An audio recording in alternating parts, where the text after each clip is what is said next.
hoje nós vamos aprender um pouquinho como nós podemos implementar um modelo de gestão descentralizado para a gente conseguir aumentar a eficiência, o desempenho dos nossos times. Eu sou Carla Mendes e eu ajudo líderes e profissionais de RH a hackearem o desempenho dos seus times por meio da agilidade. Então vamos lá, vamos aprender um pouquinho mais sobre liderança? Gente, primeiro de tudo, vamos entender quais são os dois principais tipos de modelo de gestão, de sistema de gestão que nós temos.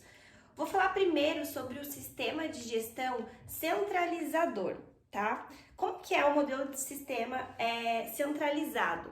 É aquela gestão onde a gente tem a hierarquia, ela é baseada por hierarquia, a gente tem o que a gente chama de comando e controle, ou seja, eu tenho várias pessoas aqui abaixo, né, da minha pirâmide, no meu operacional, que não tem poder de decisão. Essas pessoas, elas estão sendo gerenciadas, lideradas por coordenadores, por gestores, que esses também têm uma camada, uma hierarquia acima deles, que vai estar tomando a decisão. É como se a gente tivesse vários níveis, né, para que a gente conseguisse subir uma ideia, uma aprovação de repente um projeto novo dentro da organização. Então ele é conhecido como um sistema centralizado. Tem uma pessoa que detém do poder, né, da decisão, e outras pessoas que dependem daquela outro cidadãozinho ali que está liderando realmente essa transformação.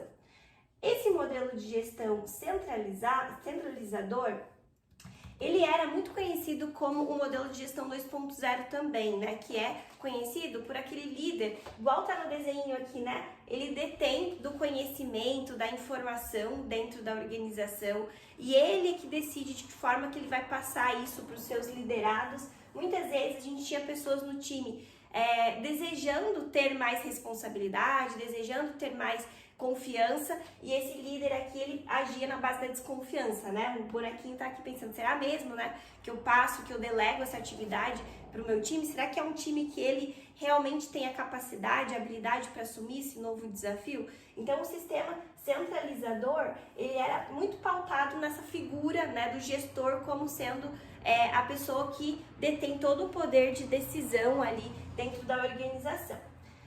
E como que funciona um modelo de gestão descentralizado? O modelo de gestão descentralizado, ele é mais orgânico, digamos assim. Até no nosso desenhozinho aqui, né, parecem umas células, várias célulazinhas conectadas ali. A gente começa a trabalhar com um sistema em rede. Como que é esse sistema em rede? Eu tenho pequenos grupos de trabalho dentro da organização, pequenas células, e essas células, elas ainda assim, elas podem ter ela tem uma tomada de decisão centralizada dentro da célula, né? Mas ela não necessariamente depende de outras células para que a sua ideia, o seu projeto seja aprovado. Então a gente começa a descentralizar um pouquinho mais esse poder, ele não fica na mão de poucas pessoas apenas, mas ele vai descentralizando dentro dos próprios times que a organização vai formando.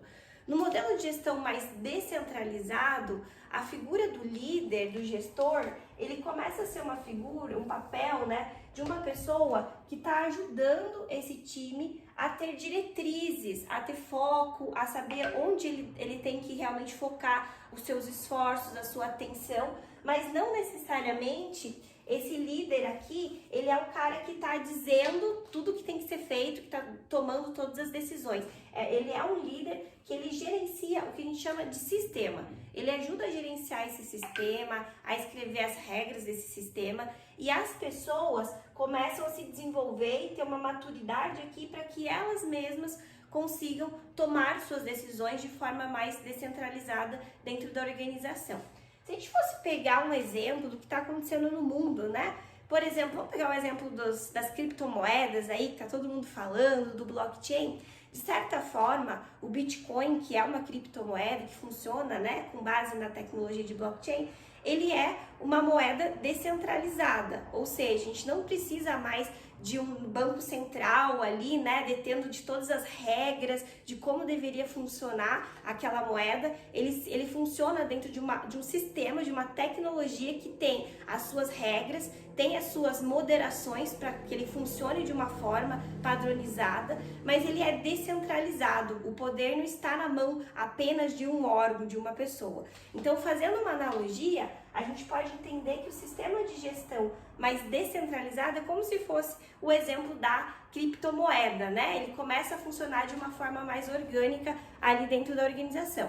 Mas mesmo assim, por mais que ele seja descentralizado, ele precisa ter as suas regras, né? Como que vai funcionar esse sistema? Até onde o cidadão pode ir, até onde ele não pode ir, quais são os limites que existem dentro da organização, com base em quais regras ele vai tomar essa decisão. Então, tudo isso a gente fala que são as regras, a arquitetura de como vai funcionar esse sistema. E esse é o novo papel do nosso líder. Então, o nosso líder agora, olhando para o modelo de gestão mais descentralizado, ele é o cara que tem que ter essa inteligência, né, de saber como desenhar esse sistema. Como que eu desenho, como que eu faço a arquitetura, como que eu escrevo as regras, como se eu fosse um programador do sistema organizacional, como que vai funcionar? Eu estou gerenciando o sistema e eu não gerencio mais as pessoas, né? Eu coloco as pessoas para trabalhar, eu capacito, eu desenvolvo essas pessoas para que elas consigam trabalhar de forma adequada dentro do meu sistema que foi desenhado. Então, a gente muda bastante esse mindset aí da liderança. Aqui, uma liderança mais baseada em comando e controle, uma liderança que a gente diz que era uma liderança mais operacional, né? Ela estava entrando ali no detalhe da tarefa, tinha que ficar ali dizendo para a pessoa, né, revisitando a listinha de to-dos ali, ó, você vai fazer atividade A, B e C, e só mandava, né, às vezes, nem muitas vezes tinha a questão de entender qual que é o propósito, de desenvolver a pessoa para que ela fosse tendo uma capacidade intelectual para entender o que ela estava realmente fazendo e o porquê que ela estava fazendo. Então, beleza, entendemos um pouquinho a diferença desses dois sistemas, um mais centralizador e o outro mais descentralizado. Aí vocês devem estar me perguntando, Carla, qual é o melhor modelo de gestão para eu aplicar dentro da minha empresa? Então significa que a partir de amanhã eu tenho que descentralizar tudo, né? Porque essa é a tendência do mundo, digamos assim. Eu diria que não. A gente tem que ter um cuidado muito grande quando a gente vai falar de implementação de sistemas descentralizados e a gente tem que entender que isso faz parte de uma mudança. E toda mudança, ela gera desconforto, toda mudança, ela tem seus riscos, ela tem seus prós e tem seus contras. E quando a gente vai fazer uma mudança, a gente precisa atuar de forma inteligente, né? Pensando exatamente qual que vai ser essa trilha, como que vai ser os passos dessa mudança e como que eu vou fazendo essa transição de forma gradual, de forma adaptativa dentro da minha organização. Eu não posso simplesmente virar uma chave, né, do dia para a noite sem antes preparar as pessoas, desenvolver essas pessoas, senão a minha mudança pode acabar acontecendo um grande caos aí, acabar piorando ainda mais a situação. Então a ideia agora é a gente entender um pouquinho de que forma que nós podemos ir fazendo essa transição dessa liderança pouco a pouco, né, para que as pessoas comecem a funcionar dentro desse novo modelo de sistema. Legal? Então vamos lá, vamos entender assim, ó. Se a gente fosse denominar de forma bem simplista, assim, qual seria o estilo do líder, né, dentro do modelo de gestão centralizada e qual seria um estilo de líder dentro do modelo da gestão descentralizada. Se a gente fosse pegar os extremos de cada um desses líderes, dentro da centralizadora, a gente fala que a gente tem o papel do líder ditador, que é aquele líder que ele tem aquele espírito mesmo de ditar, ele vai lá e fala as regras, fala o que tem que ser feito e a pessoa simplesmente vai lá e executa. Dentro do descentralizado, a gente tem o papel do líder, que eu digo que ele é o anarquista, que é aquele líder que, digamos assim, o extremo, tá, gente? É o líder que ele simplesmente fala assim, galera, ó, façam, vejam aí a melhor forma que vocês têm de executar essa atividade, vocês escolhem, eu dou plena liberdade, né, para vocês fazerem da forma como vocês acharem melhor. Então é um líder também que ele meio que, ele solta muito o time e ele confia plenamente que o time vai ter as habilidades e o conhecimento necessário para estar executando aquela atividade, aquele projeto que ele delegou. Eu acho que toda vez que a gente vai para os extremos, a gente acaba sendo, de certa forma, a gente acaba errando um pouquinho no nosso estilo de liderança. Então vamos tentar trabalhar com o conceito de que a gente tem que achar um equilíbrio entre esses dois extremos, tá? E vamos entender também uma coisa que é muito importante aqui, que existem maturidades diferentes para cada time, né, para cada momento em que o meu time está, e de acordo com essa maturidade do meu time, vai demandar também um posicionamento diferente meu quanto líder, tá? Então a gente não pode assumir que um estilo de liderança, ele é o estilo ideal para qualquer tipo de nível de maturidade de time. A gente vai também mudando o nosso estilo gradualmente, legal? Então vamos pensar assim, qual que seria o primeiro nível, digamos assim, o primeiro nível dentro do modelo de avaliação de time que um time estaria trabalhando, estaria operando. Então, o primeiro nível, a gente vai falar do time que ele está no estágio de forming. O que é um estágio de forming dentro do modelo de maturidade de time chamado modelo Tuckman? O modelo de forma, o estágio de forming, é o momento que o time ele está em formação. Então faz de conta que você assumiu um time novo aí dentro da sua organização. Você acabou, né, de assumir esse time. Esse time tem pessoas que estão entrando agora, você, por exemplo, está entrando agora, tem outras pessoas que já têm um tempo aí de casa. E toda vez que a gente tem uma mudança dentro do time, a gente muda as pecinhas, né, as pessoas dentro desse time, a gente fala que o time ele volta para uma fase de forming, que é o momento que ele está se formando realmente. O que é essa fase de forming? É o momento que o time está se conhecendo, as pessoas, né, estão conhecendo um pouquinho mais sobre o talento de cada uma delas, como que funciona, qual que é o estilo de trabalho de cada membro do time. Muitas vezes também é o momento, se é um time que está começando agora, é aquele momento que o time está aprendendo sobre o produto que ele está desenvolvendo, ou sobre os serviços, sobre qual é o propósito daquela área, o que realmente são os entregáveis que ele precisa tá, né, desenvolvendo, tá trabalhando. Então é um momento que a gente está aprendendo, a gente está conhecendo muito sobre como funciona, né, o estilo, o ritmo dentro daquela organização. Quando a gente está nesse estilo de forming, a gente diz que a performance do time, ou seja, o desempenho desse time, ele está baixo. Ele não vai ser um time que ele está lá em cima, no nosso pico, né, de alto desempenho. Não, porque por conta dele estar se conhecendo, ele também está aprendendo e ele não está conseguindo fazer umas entregas aí de forma muito ágil. Ele está ainda tendo aquele ritmo de aprendizado. Carla, então eu posso dizer que no estilo de forming funcionaria eu já aplicar um modelo totalmente descentralizado, eu tirar totalmente o poder de decisão, né, do líder, do gestor e jogar na mão desse time? Na minha visão, não. Quando o time está no modelo de forming, a gente tem que estar próximo desse time. Você tem que ser um líder que você está muito ali no dia a dia, ajudando a responder as dúvidas, ajudando a remover as barreiras que esse time possa ter, os impedimentos. Então, acaba sendo um momento que realmente você vai, de repente, precisar estar delegando pouco a pouco as atividades para esse time. É um momento também que muitas vezes o time está com alto grau de ansiedade. As pessoas não sabem se elas vão dar conta efetivamente daquela atividade, né, daquele desafio.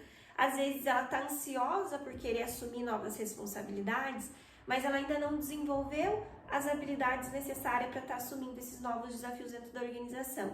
Ou seja, você precisa, de certa forma, estar controlando isso, né?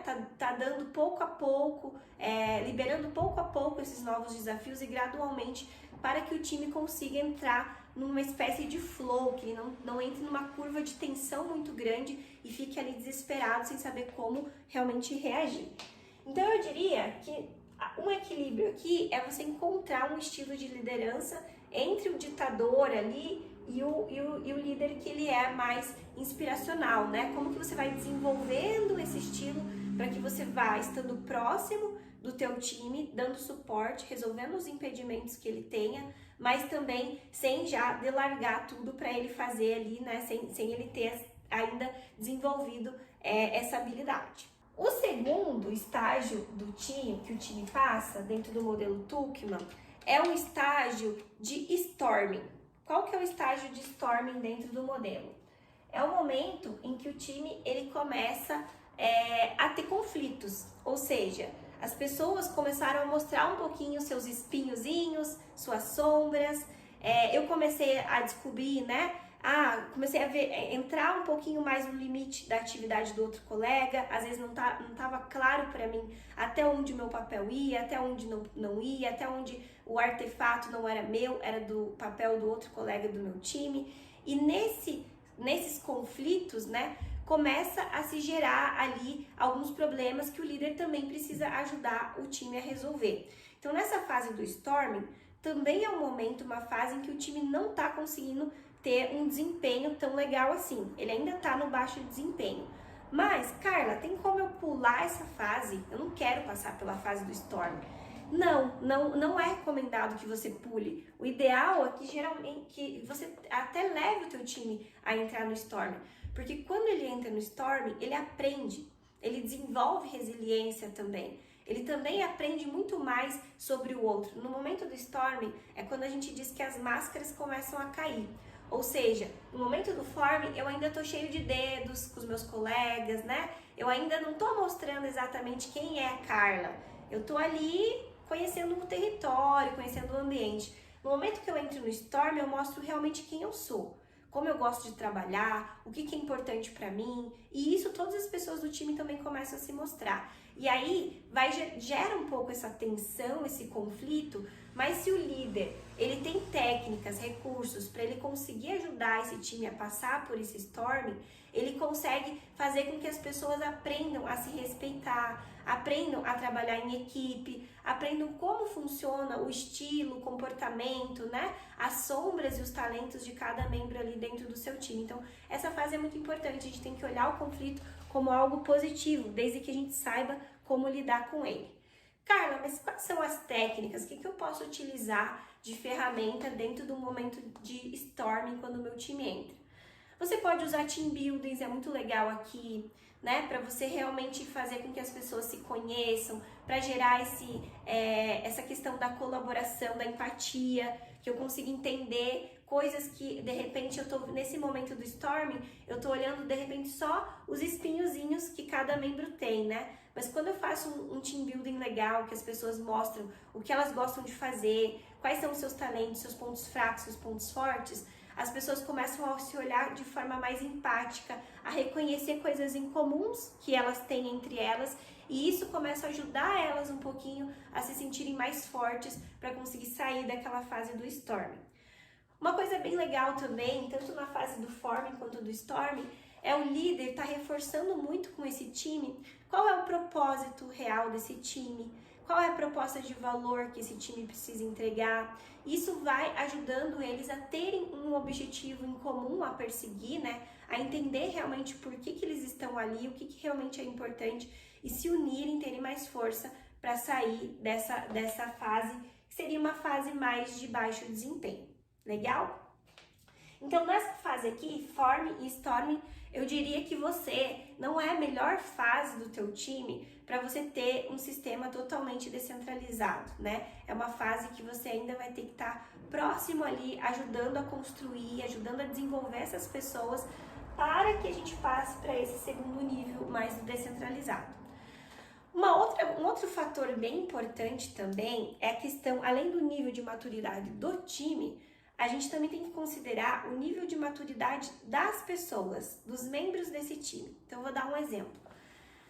Se você tem pessoas no seu time que são pessoas que têm um baixo autoconhecimento, pessoas que não têm ainda desenvolvido, né, um conhecimento legal, uma base legal sobre o negócio da empresa, sobre o que realmente ela está fazendo ali, qual é o seu papel, que ela consiga ter realmente uma qualidade legal de entrega, o que acaba acontecendo? Essa pessoa, ela vem de outras organizações, já de outros times, com um mindset muito focado na gestão baseada em comando e controle.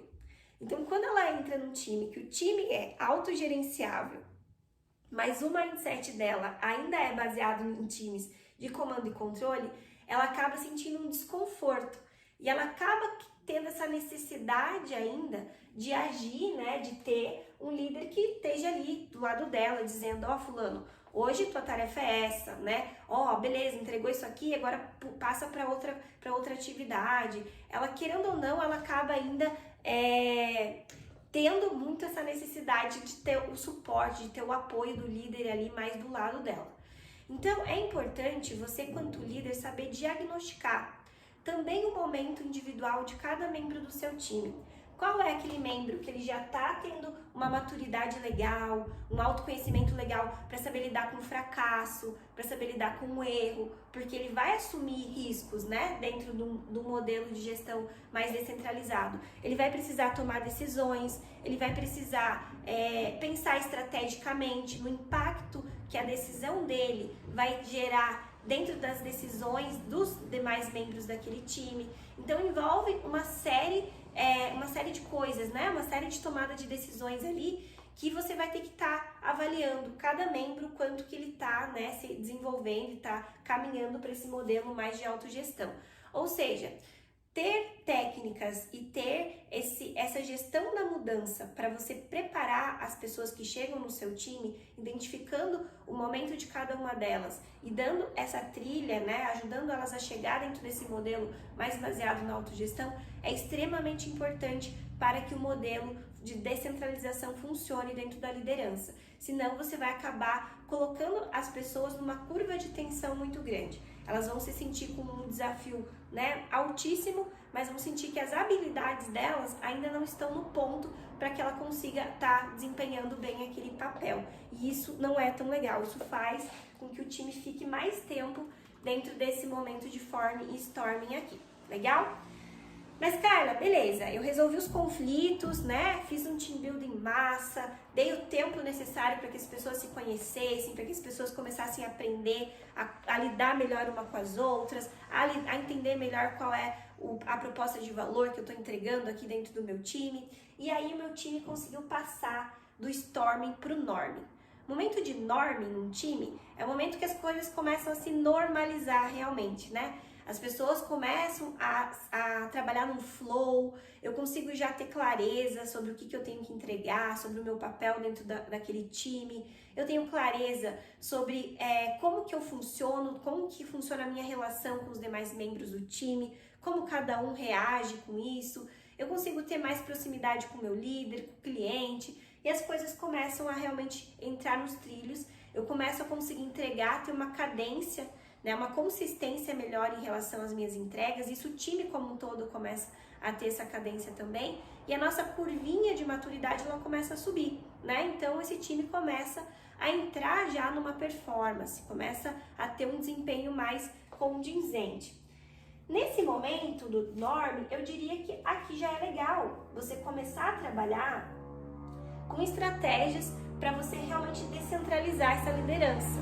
Então aqui, se você conseguiu fazer um bom trabalho de gestão de mudança, de desenvolvimento do teu time, essas pessoas já se sentem mais capacitadas, né? Mais no ponto de conseguir assumir essas responsabilidades que você pode estar delegando para elas. Aqui funciona muito bem você fazer um bom quadro de delegation board, né? O que é o delegation board? É uma técnica, uma ferramenta que existe dentro do Management 3.0 que nos ajuda a estar delegando atividades com níveis diferentes de tomada de decisão pelo time. Então você começa a dar limites para esse time. Lembra que eu falei no início do vídeo que a gente tem que começar a desenhar o sistema e colocar regras de como esse sistema vai funcionar? O Delegation Board é uma ótima ferramenta para a gente fazer o desenho dessas regras. Eu começo a mostrar para o meu time quais são as atividades, as decisões importantes que precisam ser tomadas, que são tomadas, né, no cotidiano ali da equipe, e eu começo a dizer qual que é o nível que eu espero, né, de decisão que eles tenham em relação a cada uma dessas atividades. E aí eu começo a tirar um pouquinho de mim esse acúmulo de função, de ter que ficar ali todos os dias, tá liderando de uma forma mais operacional, e começo a ir para um nível mais tático da minha liderança, nesse nível em que ele tá no norme, que as coisas estão se normalizando, que ele tá conseguindo a ter uma entrega um pouco mais consistente. Mas aí vamos fazer, né? O time passou desse norme, você fez o teu quadro do Delegation Board, viu que o time começou a conseguir realmente ter consistência nessas decisões, as decisões começaram a ficar mais alinhadas com a estratégia da organização e esse time começou a aprender muito, né? Porque ele tá rodando dentro do modelo de gestão ágil, então ele tem entregas contínuas, ele tem feedbacks constantes em relação a essas entregas, ele trabalha com melhoria contínua, ele reflete sobre os erros, os fracassos e os acertos e quais são as técnicas e ferramentas que eles podem adotar numa sprint seguinte para estar melhorando um pouquinho mais essa interação, ou seja, é um time que está tendo velocidade. E aí o que acontece? Esse time, ele passa do norming e ele entra numa fase de performing.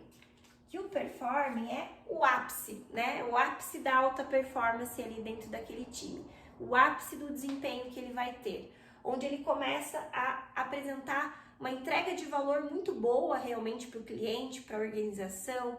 As pessoas já estão funcionando de forma muito unida, muito sincronizada. É como se nesse momento do performing, pense assim naquele, sabe um time de ópera, cantando, que tá todo mundo cantando no mesmo tom, sabe? Quando um aumenta, né, a gravidade, o outro consegue saber exatamente no momento que ele entra ali para fazer, para acompanhar aquele estilo musical. Então é como se a gente fosse uma orquestra de ópera e tá todo mundo funcionando de forma muito sintonizada, tá? No momento do performing, cara, aí é o ponto ideal realmente para você virar a chave, né? Para você realmente aplicar o teu modelo descentralizado, para você quanto líder dizer assim, cara, eu formei aqui cada célulazinha, cada pedacinho, né, desse meu time, de certa forma, ele tem a inteligência da gestão dentro dele. Então eu consegui desenvolver tão bem esse time que eu sei que eles vão estar operando exatamente de acordo com a estratégia, como que eu operaria se acaso eu tivesse dia a dia lá junto com esse time. Nesse momento descentralizado, a figura da liderança, ela pode se afastar um pouco mais, no sentido de que nesse momento, você quanto líder, você não precisa mais estar no dia a dia da tua equipe, mas você está no dia a dia da tua organização. Você está olhando para fora, você é visionário, você está olhando as mudanças que estão acontecendo dentro do cenário econômico, que está acontecendo dentro do ecossistema em que a tua organização está inserido, você está olhando para a inovação, você está olhando para a escalabilidade do teu negócio, para a escalabilidade do teu time, e você começa a trazer inputs, a trazer insights para esse time, porque esse time ele já tem uma inteligência muito boa para pegar esses inputs e saber como operacionalizar. Então, é o ápice onde a gente consegue realmente falar que o modelo de autogestão vai funcionar de forma mais segura, sem ter tantos riscos, tantos prejuízos assim para o time, né, para a organização como um todo. Então, duas coisas importantes. Primeiro, a gente viu que a autogestão, ela funciona, mas ela funciona de acordo com uma gestão, né, de transformação que vai acontecendo de forma gradual. A gente não vira a chave assim do dia para a noite. A gente vai desenvolvendo as pessoas, desenvolvendo os times, para que eles vão pouco a pouco adquirindo esse conhecimento, esse know-how, esse novo mindset, esse novo estilo de trabalho, para que depois lá na frente a gente consiga estar no ponto de mudar a chave. Carla, mudei a chave, o que eu ganho com isso? Qual é o benefício disso para a empresa? E aí é legal a gente entender um ponto que eu digo assim, quando a gente tem o modelo de autogestão, eu estou olhando para o coletivo. Então, o que eu quero dizer com isso? Eu tenho um poder de inteligência cognitiva muito maior quando eu tenho um modelo de autogestão do que quando eu tenho um modelo de centralização. Por quê? Vou dar um exemplo. Eu, quanto dona, líder, CEO de uma organização, eu tenho um desafio, eu tenho né, as minhas estratégias ali para aquele ano para acontecer. Quando eu tenho um modelo de gestão centralizado, quem vai estar pensando em como executar aquela estratégia, né, na ideia de como fazer aquilo se tornar realidade, vão ser poucas pessoas dentro da empresa. Vão ser as pessoas que estão realmente na base ali do controle, do comando, né, da organização. Vão ser alguns líderes que esses líderes vão cascatear, né, as ações para os seus times fazer de forma operacional, mas no final a inteligência cognitiva vai estar, digamos assim, na mão de 5 líderes, tá? Vamos fazer de conta que na minha empresa só tem 5 gestores e só 5 pessoas estariam pensando, né, em como resolver esses problemas e o restante das pessoas estariam apenas executando, operacionalizando aquelas ideias que vieram ali da autogestão. Quando eu tenho um modelo descentralizado, eu estou dizendo assim, que eu não tenho mais 5 pessoas, só 5 pessoas tendo o poder, a inteligência cognitiva para resolver os problemas, para pensar, para estar atento às mudanças que estão acontecendo em torno delas. Eu estou dizendo que eu peguei essa inteligência cognitiva dessas 5 pessoas que eu tinha e eu distribuí essa inteligência cognitiva para as 100 pessoas que faziam parte da minha organização. Ou seja, nesse modelo descentralizado, ele funciona como se fosse um modelo em rede, onde as 100 pessoas estão atentas às mudanças que estão acontecendo. As 100 pessoas conseguem ter poder cognitivo de olhar um problema, olhar um desafio e conseguir propor soluções para realmente resolver aquele desafio. Ou seja, aqui eu ganho muito mais velocidade, né? Porque se a gente parte do pressuposto que a agilidade ela é uma habilidade, né, que nos ajuda a estar atento às mudanças que estão acontecendo e reagir, responder rapidamente a essas mudanças. Quando eu consigo ter mais pessoas atentas às mudanças e mais pessoas trabalhando de forma sincronizada, eu consigo automaticamente ter mais agilidade e isso vai gerar mais velocidade também para minha organização responder às mudanças que estão acontecendo ali naquele momento. Então essa é uma das grandes vantagens da gente ter um sistema descentralizado. Sem contar que existem inúmeras outras, né? A gente consegue ter mais motivação e engajamento dos nossos colaboradores, porque aqui nesse modelo as pessoas não estão conectadas com o propósito, né? A pessoa tá ali, cara, executando uma atividade que o líder disse para ela que ela tinha que fazer, mas que ela não se conectou, né, com aquela atividade, ela não sabe o porquê. Aqui não, aqui as pessoas elas têm, a gente poderia dizer que aqui o profissional, ele é um profissional criativo. Ele não tá mais ali só para apertar o parafuso, ele tá ali para pensar. Então ele consegue exercitar, né, a criatividade dele, ele consegue ser ouvido, sentir-se ouvido, ele consegue trabalhar de forma mais colaborativa, o ambiente acaba sendo um ambiente mais saudável, onde as pessoas se apoiam. Aqui nesse modelo, a gente é muito marcado pela questão da competição. Por que pela questão da competição? Eu tenho um líder aqui, que é o líder, que é o ditador, né, que ele vai distribuir as atividades, dizer o que cada um tem que fazer, em que momento cada um tem que fazer aquilo. E aí, automaticamente, ele vai cobrar as pessoas desse time pela produtividade e não pela performance, pelo desempenho. Mas, cara, não é a mesma coisa produtividade e desempenho? Não necessariamente. Uma pessoa, ela pode, vou dar um exemplo, uma pessoa pode ser considerada produtiva, porque você, quanto gestor, deu 10 atividades para ela executar e ela executou as 10 atividades, né? Ela foi produtiva, ela executou todas as atividades dentro do tempo que você determinou.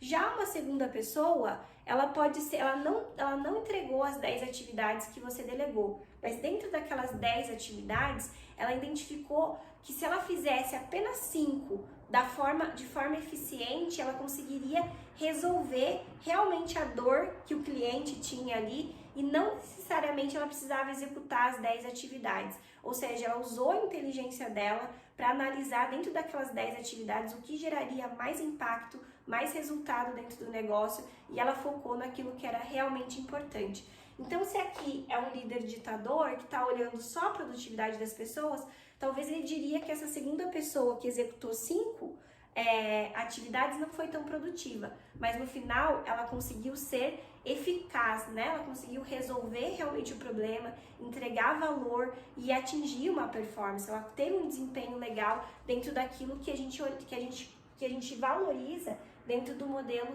de gestão descentralizado, que é o poder criativo, o poder de resolver, de solucionar problemas e não só a habilidade da pessoa, né, conseguir executar atividades ali by the book, sem entender o que ela está fazendo e o porquê ela está fazendo. E dentro desse cenário, onde a gente está trabalhando muito com a questão do trabalho remoto, da liderança remota, faz muito sentido a gente conseguir implementar um modelo descentralizado, porque é um modelo que a gente vai focar muito mais no resultado que o time, qual é o resultado que eu estou esperando que aquele time me entrega, do que apenas um modelo onde eu foco na tarefa, né, no operacional. Porque como eu não estou mais próximo, eu não estou do lado, acaba dificultando mais essa questão de eu estar avaliando essa produtividade, né? Se a pessoa realmente está ali debruçada fazendo aquilo que eu mandei ela fazer, ao invés de eu estar focando naquilo que realmente ela tem que se desenvolver, realmente ela tem que entregar e de que forma que eu ajudo a desenvolver essas pessoas para que elas consigam cada vez mais ter um desempenho adequado, um desempenho melhor e que ajude a minha organização a crescer de forma mais orgânica.